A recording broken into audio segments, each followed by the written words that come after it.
E aí, pessoal, tudo bem com vocês? Dou mais uma vez as boas-vindas aqui no Renologia. Eu sou o professor Tiago Renó e hoje nós vamos começar a abordar as organelas citoplasmáticas. Eu as dividi em grupo para ficar mais fácil da gente trabalhar e as primeiras que serão vistas são os retículos endoplasmáticos. Mas antes da gente começar, o nosso ritual mais que padrão. Se você é novo ou é nova por aqui, seja bem-vindo, seja bem-vinda.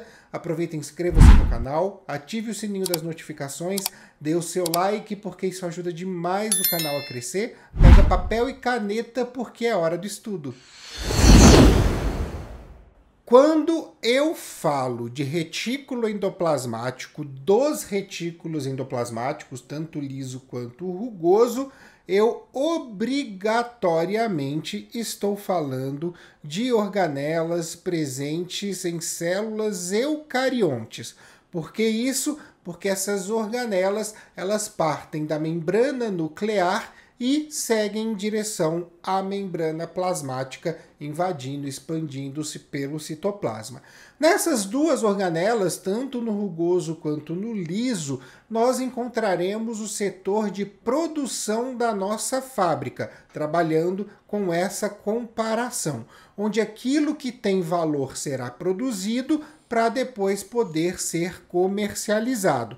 É que aqui no caso, como a gente está falando de célula, não há uma comercialização propriamente dita, mas há sim uma externalização daquela substância produzida para que ela possa então ser assimilada ou possa ter funções em outras células, outros tecidos ou outros órgãos-alvos. O retículo endoplasmático rugoso, também conhecido como granular, ou se quiser reduzir tudo a uma palavra só, ergastoplasma, é o que parte diretamente da parte externa da carioteca e por esse motivo a carioteca, essa parte externa, acaba também fazendo parte do retículo. É aqui realmente que a gente vê uma transição entre núcleo e citoplasma. A principal função do retículo endoplasmático rugoso é abrigar o processo de tradução da síntese proteica. E ele só vai conseguir fazer isso graças a dois fatores fundamentais.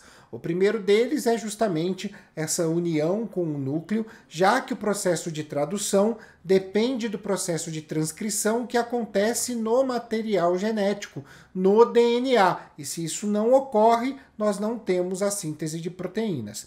O segundo fator, tão importante quanto o primeiro, é que na estrutura do retículo endoplasmático rugoso, aliás, é por isso que ele tem esse nome, existe uma grande quantidade de outras organelas aderidas, e eu estou falando dos ribossomos. É o ribossomo em si que será o agente que produzirá a proteína, que fará o processo de tradução.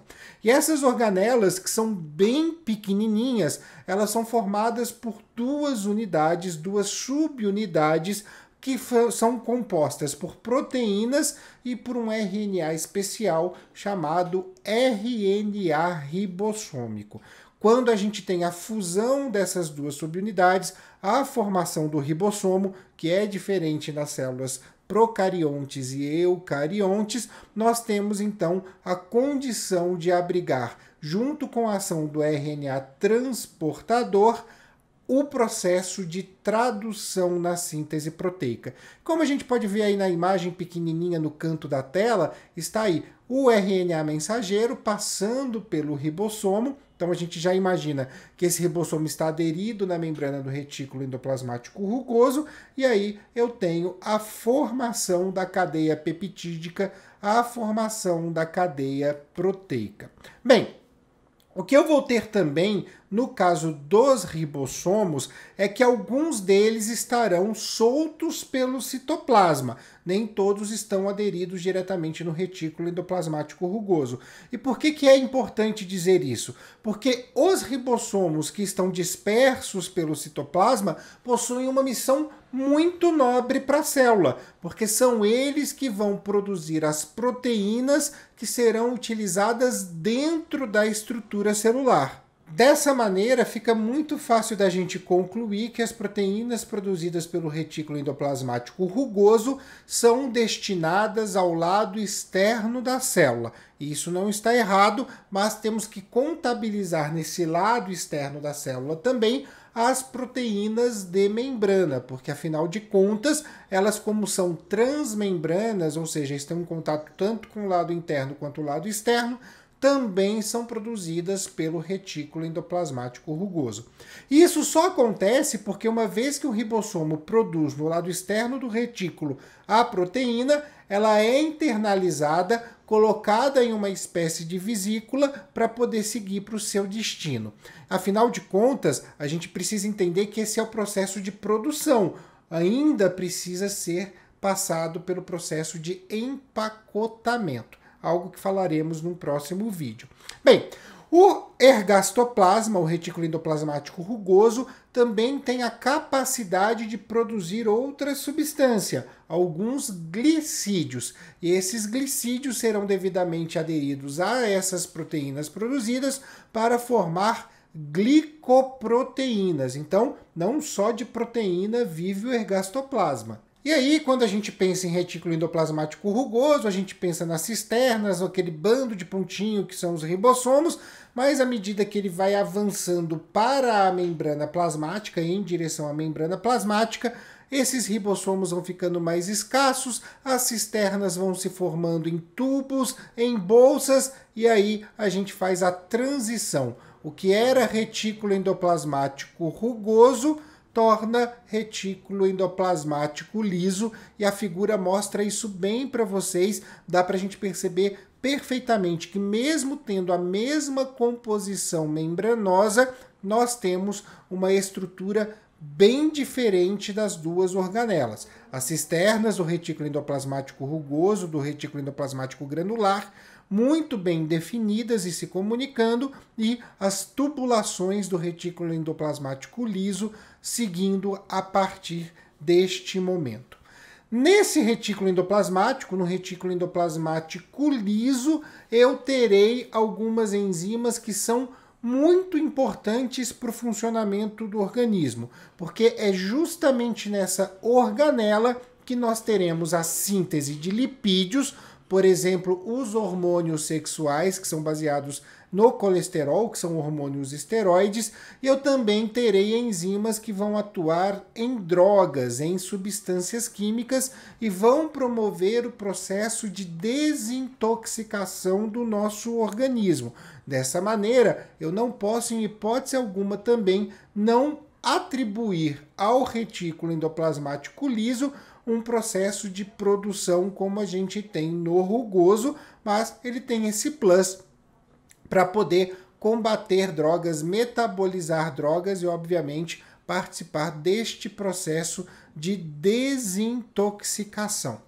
Alguns retículos endoplasmáticos lisos, localizados em células específicas, também possuem funções importantes. No caso dos hepatócitos, e se você não sabe o que é um hepatócito, eu digo com facilidade, são as células do fígado, nós vamos ter essa organela atuando na conversão do glicogênio em glicose. Isso é importantíssimo para que a gente reponha a taxa de glicose do sangue, volte a produzir insulina e retome o metabolismo energético, fazendo via glicolítica, ciclo de Krebs e cadeia respiratória, exatamente nessa ordem. Já nas fibras musculares, nas células dos músculos, nós vamos encontrar o retículo endoplasmático liso armazenando uma grande quantidade de íons cálcio. E isso é muito importante porque são justamente esses íons que vão ativar as fibras musculares, as fibras proteicas da musculatura, para poder fazer o processo de contração. Ou seja, o retículo endoplasmático liso também está muito envolvido com os níveis de açúcar no sangue e com a contração muscular. e esse foi o nosso vídeo de retículos endoplasmáticos. Um vídeo um pouquinho mais curto, por ser um vídeo de conteúdo, isso é um pouco incomum, mas um vídeo muito importante. Eu quero já dizer a vocês que a preparação desses vídeos vai concluir-se em um vídeo que vai falar da dinâmica celular, que a gente vai trabalhar algo que não está nos livros didáticos, infelizmente, a união de todas essas organelas para simular determinadas situações nas células, o que é importantíssimo, porque a dificuldade do aluno em ver a célula funcionando como um todo é algo corriqueiro, porque ninguém trata isso nos livros como algo único, não trata a célula nesse ponto como uma unidade. Geralmente quem faz isso é o professor dentro da sala de aula, mas assim mesmo algumas pessoas têm dificuldade de conseguir visualizar isso e é fundamental que a gente trate, tá bom? Bem, eu vou ficando por aqui. Antes eu deixo as nossas redes sociais, @Renologia, no Instagram, no TikTok e também no Twitter. Deixo também a nossa dica do Articulando Podcast, que é o nosso podcast aqui do seu canal de biologia, que toda segunda-feira sai no Spotify, no Google Podcasts e também no YouTube. E a gente está com uma série especial sobre as leis que regem a educação no Brasil, importantíssimo em um ano eleitoral. E deixo também aqui o meu grande beijo a todos e a todas. Até a próxima!